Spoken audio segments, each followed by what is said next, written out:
Civil సర్వీసుల్లో private రంగానికి చెందిన నిపుణులకు ఎంట్రీకి సంబంధించి లేటరల్ విధానంపై కేంద్రం వెనక్కి తగ్గింది.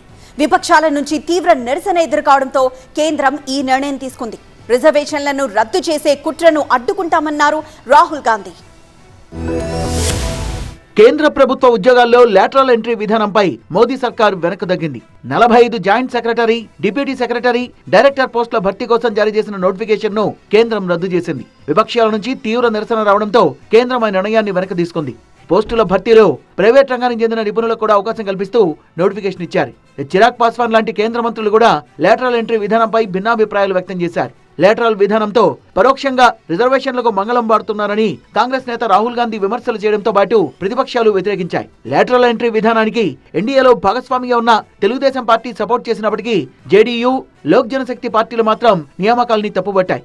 నిపుణుల నియామకాల్లో రిజర్వేషన్ విధానం లేకపోవడం వల్ల సామాజిక న్యాయం దెబ్బతింటుందని జేడీయూ, ఎల్జేపీ నేతలు అభిప్రాయపడ్డారు.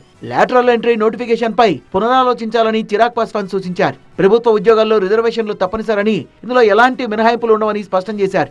జేడీయూ అధికార ప్రతినిధి కేసీ త్యాగి సైతం ఈ విధానంపై విమర్శలు చేశారు. లేటరల్ ఎంట్రీ విషయంపై కేంద్రం వెనక్కి తగ్గడంపై స్పందించిన రాహుల్ గాంధీ రిజర్వేషన్లు రద్దు చేసేందుకు బీజేపీ లేటరల్ ఎంట్రీ పద్ధతిని తెరపైకి తెచ్చిందన్నారు. తమ అధికారంలోకి వచ్చాక 50% రిజర్వేషన్ల పరిమితిని తొలగించి కులగణనతో సామాజిక న్యాయాన్ని అందిస్తామని ట్వీట్ చేశారు Rahul. This is only first step. In one go you have done 45.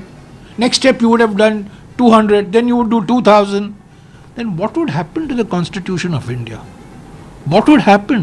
కేంద్ర ప్రభుత్వం వివిధ శాఖలు, విభాగాల్లో మొత్తం 45 ఖాళీల్ని భర్తీ చేయడం కోసం యూపీఎస్సీ ప్రకటన జారీ చేసింది. ఇందులో ప్రతి పదవికి విడివిడిగా నోటిఫికేషన్ ఇచ్చింది. ఒకవేళ అన్నింటినీ కలిపి ఒకే గ్రూప్ గా పరిగణనలోకి తీసుకుని ఉంటే ఎస్సీ, ఎస్టీ, ఓబీసీ, ఈడబ్ల్యూఎస్ వంటి రిజర్వేషన్లు వర్తింపజేయాల్సి వచ్చేది. అలా చేయకపోవడం వల్ల రిజర్వేషన్ల ప్రస్తావన లేకుండా కేవలం మెరిట్ ఆధారంగా ప్రతి ఒక్క పోస్టుకు నియామకం చేపట్టాల్సి ఉంటుంది.